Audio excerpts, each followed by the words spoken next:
So the job market is about as cooked as a burnt marshmallow. Very cooked. Everyone has made TikToks about their issues with the job market, as well as commenting on YouTube videos talking about their unfortunate situations. So, as a defense response, I've updated my resume. I'll share it with you today, and perhaps you can draw ideas from this resume on how to help your market value in the labor market.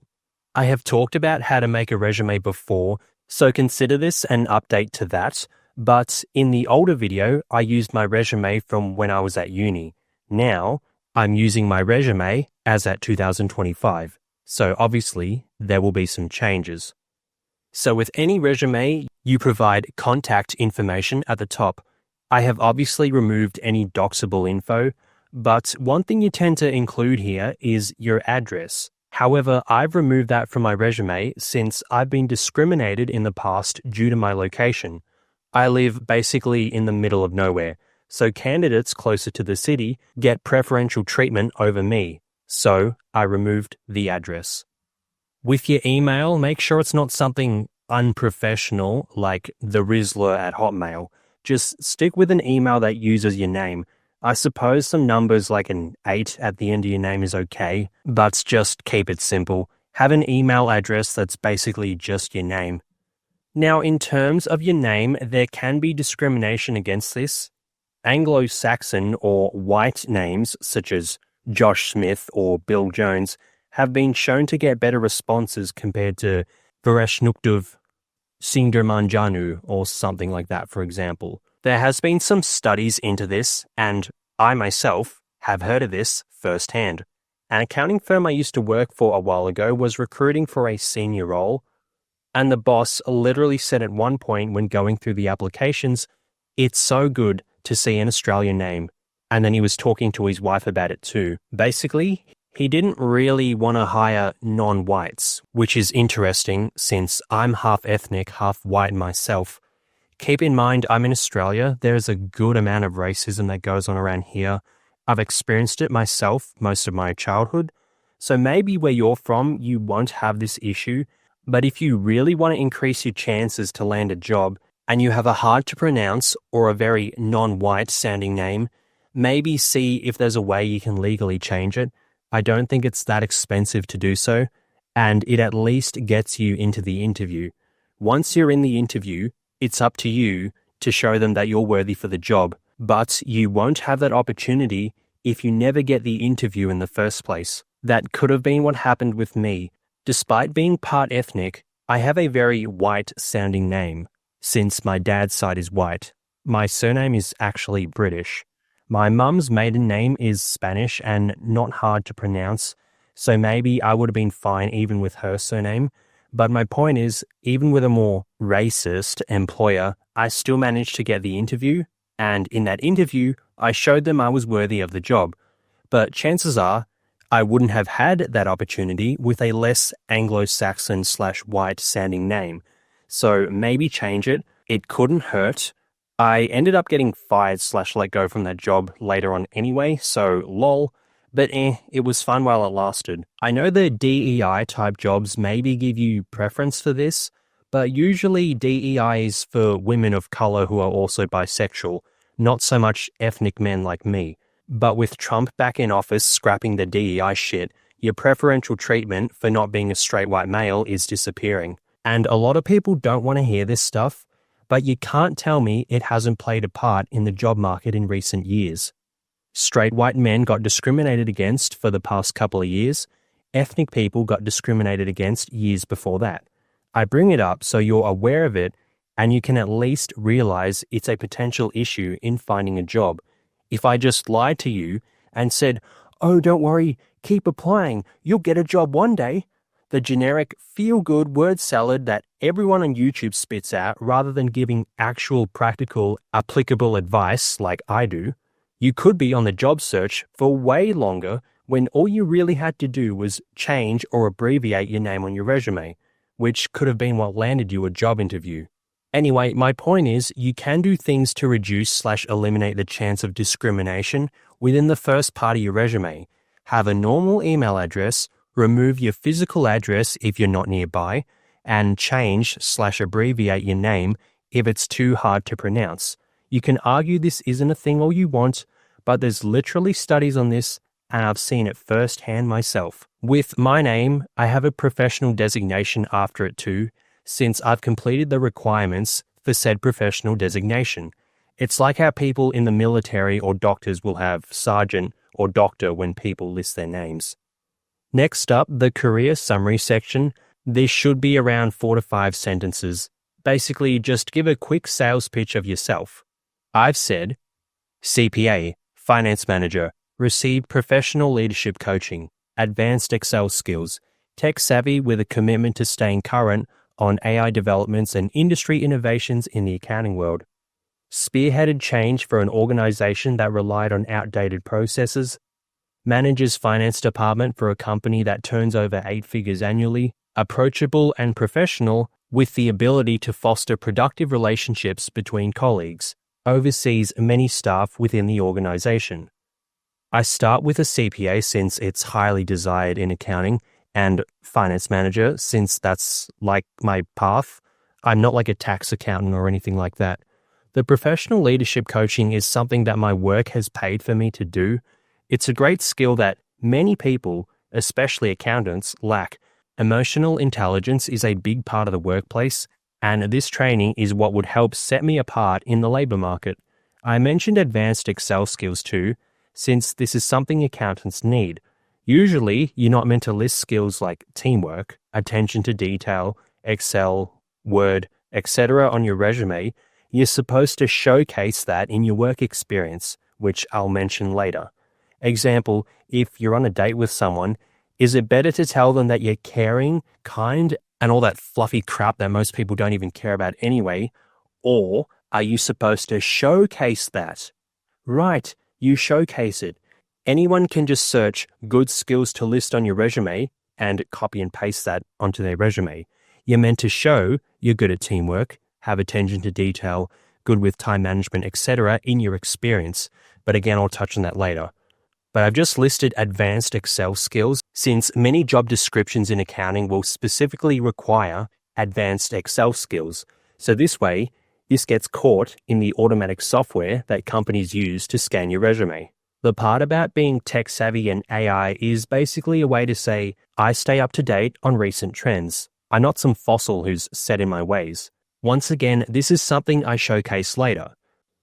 Spearheaded change to an organization that relied on outdated processes. This refers to me changing the way things were done at my work. Basically, I modernized a bunch of things. Sounds more difficult than it actually was, but it's something to show that I can bring good change to an organization, which is something that accountants need, since AI is going to change how we work. No, it's not going to replace us, it'll just change how we work. Manages finance department for a company that turns over 8 figures annually. This is just a fancy pants corporate pompous windbag LinkedIn-ass way of saying, I look after the accounts and stuff for a business that isn't small but isn't huge.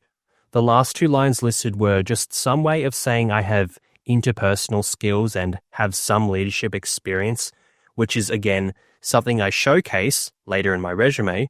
I could probably word this better or say something different, but I didn't have any other ideas.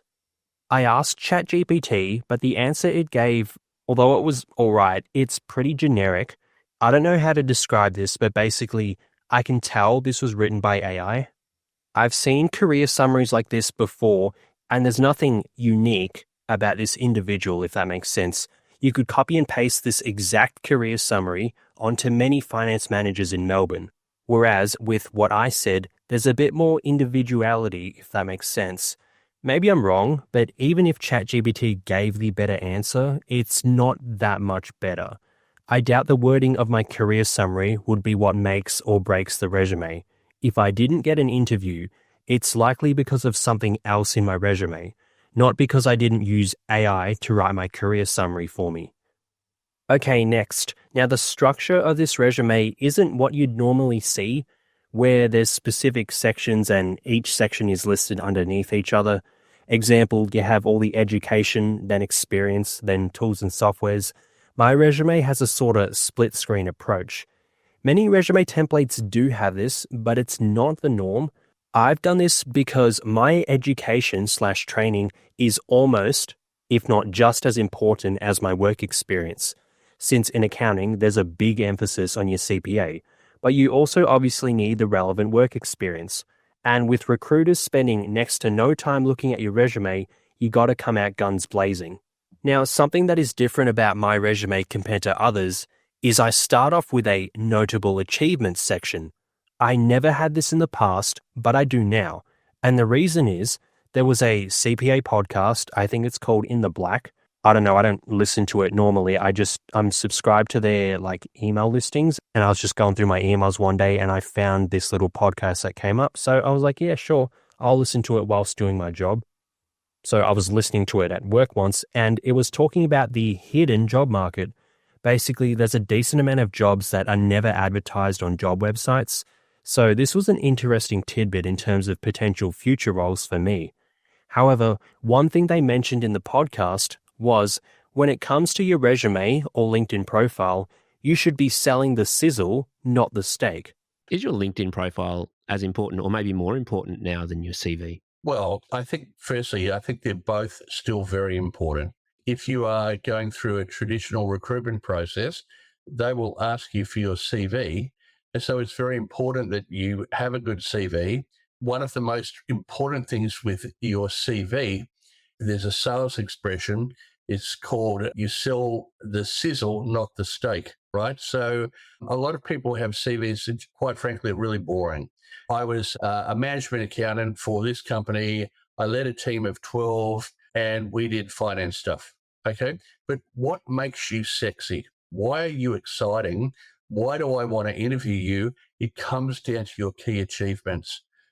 It might be I introduced a new ERP system, or it might be that we reduced our number of days to produce our financial reporting from 15 days post end of month to 3, or whatever it is for each of your jobs. Think back on them and think, what did I achieve there that makes me, to use a very Aussie expression, what would I hang my hat on and say, this is why I'm bloody good at my job? And that is how you sell yourself. So your CV should definitely have that information.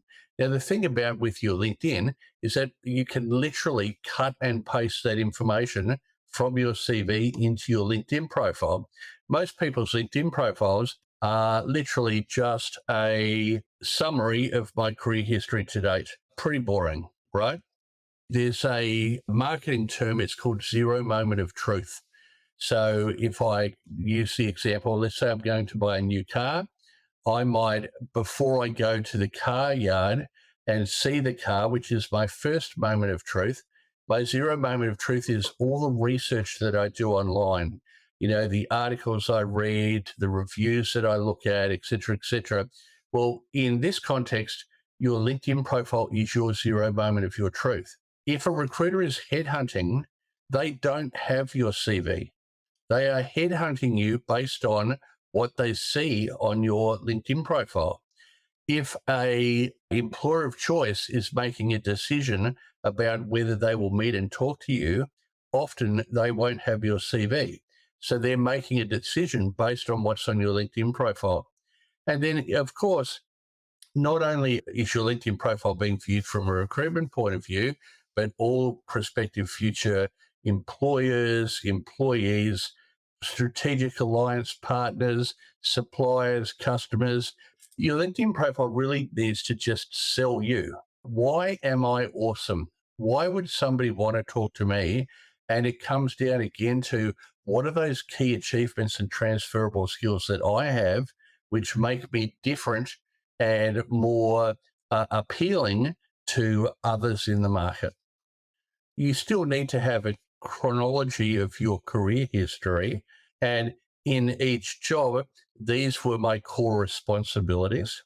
I led a team of 15. It's a responsibility. It's not an achievement. I reduced staff turnover by 47% is an achievement. I was responsible for completing end of month financials is a responsibility. I was able to reduce that from 15 days to 3 days is an achievement. So especially for your more recent jobs, let's say within the last 10 years, depending on how ancient you are, like me being 56, under each role, you should have 3 or 4 key responsibilities, 3 or 4 key achievements. It's not instead of, it's as well as. It's the same thing with the hidden job market.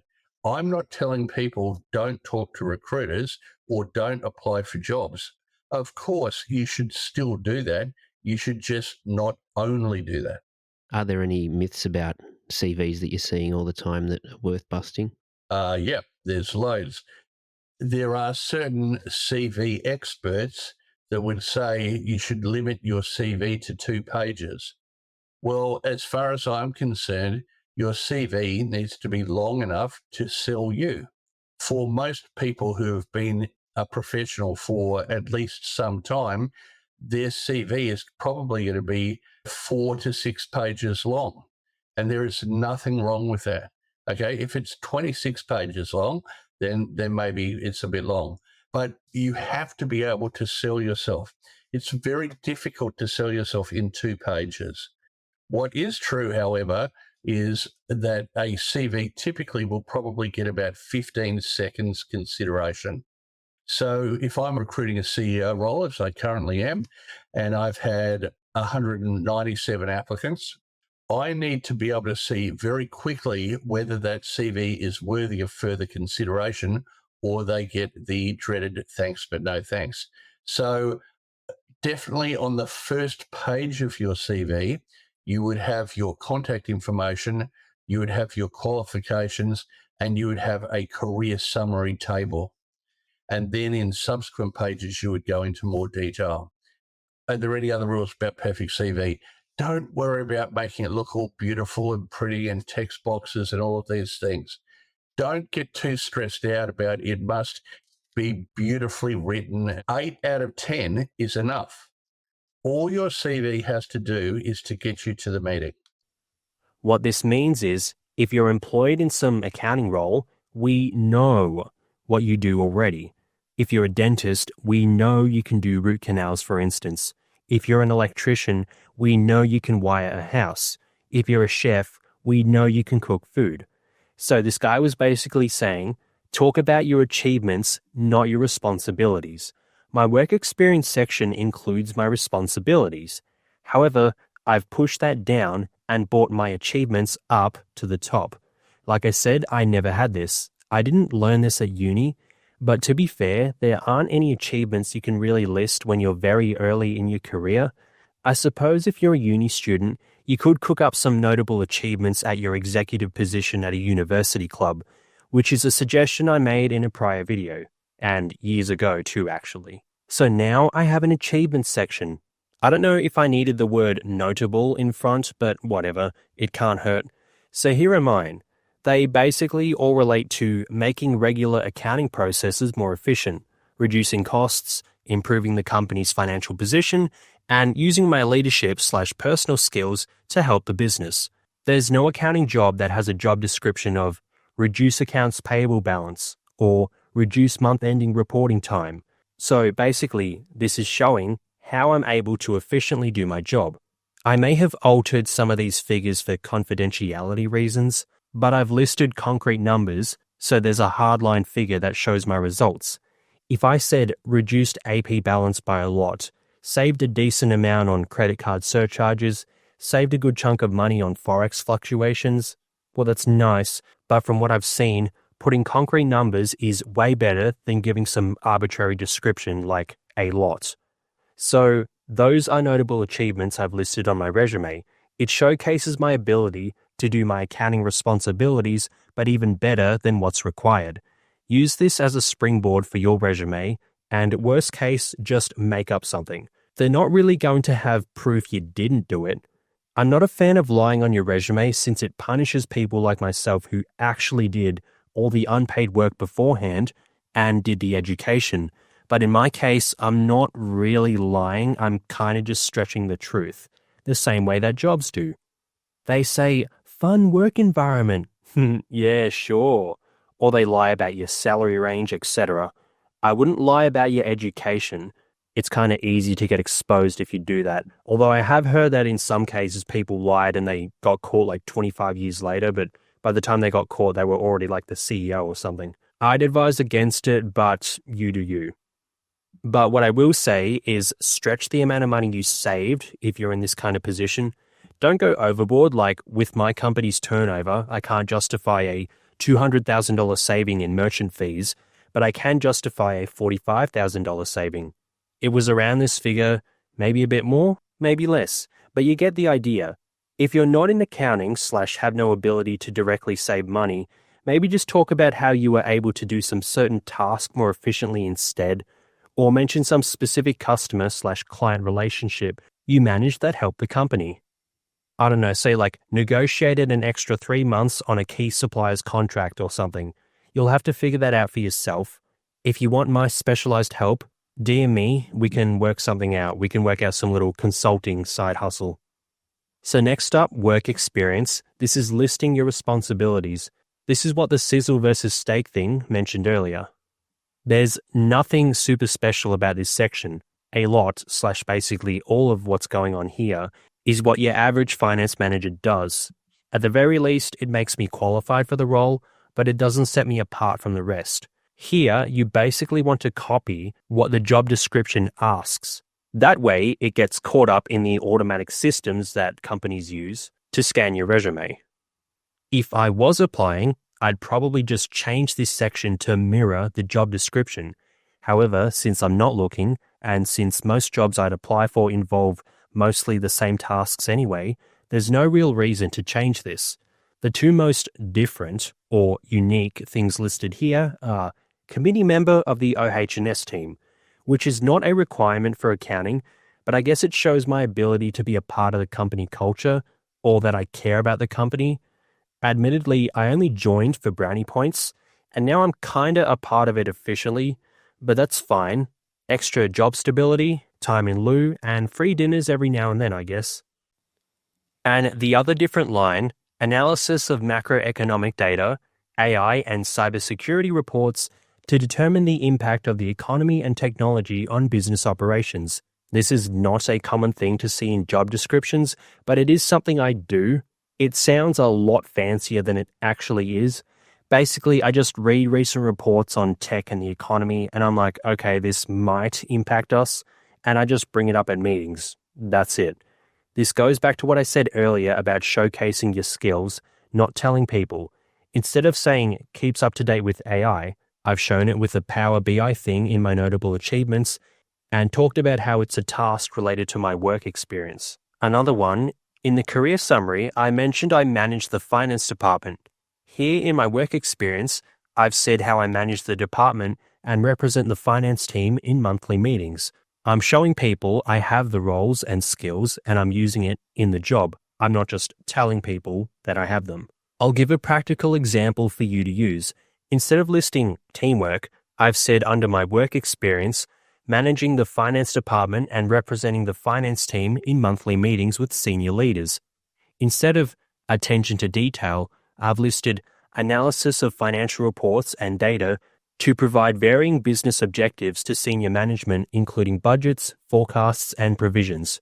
Obviously, a responsibility like this involves attention to detail. I didn't tell them I have it, I showcase that I have it by listing a responsibility at work that involves that skill.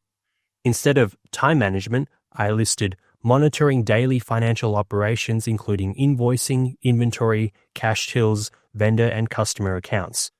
Monitoring stuff daily obviously involves time management skills. You could also say in my notable achievements section that shrinking the month-end reporting time from 15 days to 8 is a time management skill too. Again, I didn't tell them I have the skill, I showed them I have the skill. Okay, so I made an amendment to my resume since I made the last video. Well, since I finished this video, and it's just one line.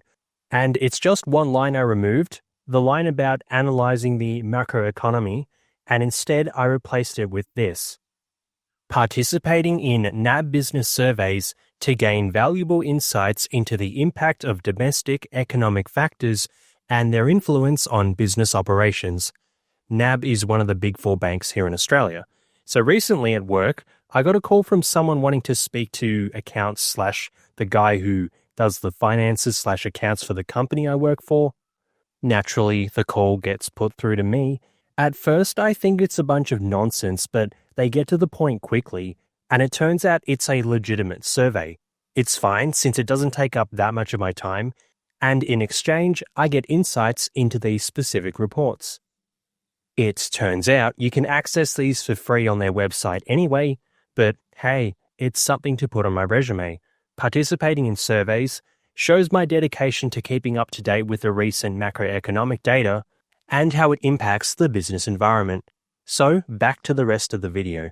Next section, education / training. In prior resumes, I've listed smaller achievements like my tax-specific subject and my Cert 4 in fitness. I spent about $6,600 on those two alone, not to mention heaps of my time. And they've been largely useless to me. And as much as I want to list them on my resume so that they don't go completely to waste, they're long ago enough now that they're kinda irrelevant, especially considering my experience and education now. So instead, I've listed more recent and relevant stuff, like my leadership training and Excel training. At the top is obviously the CPA, the crown jewel, the golden ticket.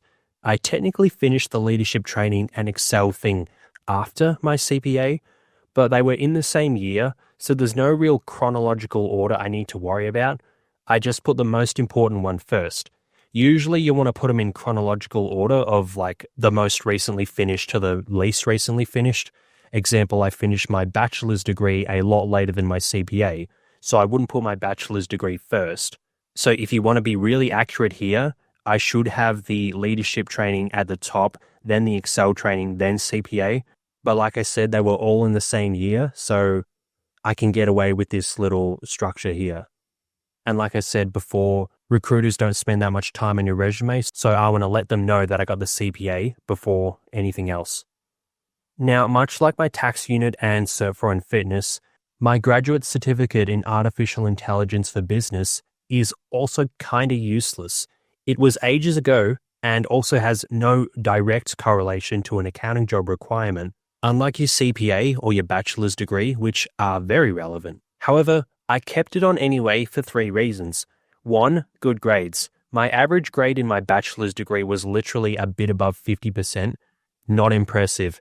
I screwed up early on in my degree, and that punished me. I crushed it with my graduate certificate though. Crazy what you can do when you focus and lock in. So for that one, I almost averaged an 80%. Pretty good. So 1, my grade. 2, it's another example of my commitment to staying up to date with tech and AI stuff. Even 5 years ago, I was keen on this, and it's not like some YouTube video I once watched. I have an actual verifiable certification as proof of this too.